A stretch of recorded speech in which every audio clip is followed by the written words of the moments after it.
સ્કંદ પુરાણના આધારે હું પુરાવા રજૂ કરી રહ્યો છે અને એ પણ કથન ભગવાન શ્રી કૃષ્ણનું છે અને રામજી બોલ્યા છે કે જગત પ્રાણ સુત તત્ર જાનકી પતિર બ્રવિત પરિત્રાણાય લોકાનામ તિષ્ઠા એકાદશેશ્વર। દરેક ભગવાન હનુમાનજીના મંદિરો હનુમાનજી તરીકે હોય છે, પણ આ હરણી બીડભંજનની અંદર હનુમાનજી તરીકે તો છે જ, પણ 11 રુદ્રના ઈશ્વર અહીંયા બિરાજમાન છે, એવું પેલું ભારતનું મંદિર છે।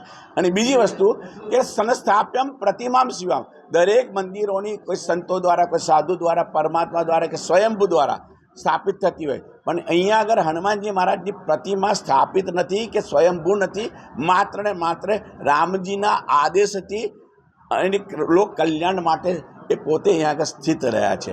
આ બે વિશેષતા છે। અને આ સ્થળનું ત્રીજી વિશેષ કે વડોદરાની અંદર, ગુજરાતની અંદર જો કોઈ જગ્યાએ રામજી ભગવાન જો કૃષ્ણનું તો મને કદાચ બહુ અત્યારે અભ્યાસ નથી, પણ રામજી જો ગુજરાતમાં આવ્યો તો એક જ પ્રમાણ છે, સ્કંદ પુરાણ બતાવે છે કે આ સ્થળી પર ભગવાન કૃષ્ણ અને રામજી આ સ્થળી પર એમની રજ પડેલી, એ પણ આ પહેલું મંદિર ભારતનું છે। કે આટલું અમારી ખુશી વ્યક્ત કરતા આટલું સરસ અમને મળ્યું છે, તો અમારી ખુશી અમે આપ લોકોના સહકારથી, ભક્તોના સહકારથી અમે એટલી વ્યવસ્થા કરી કે પહેલી વાર અમે અમૂલ્ય શૃંગાર કરી રહ્યા છે, આ અમારી ખુશી વ્યક્ત કરવા।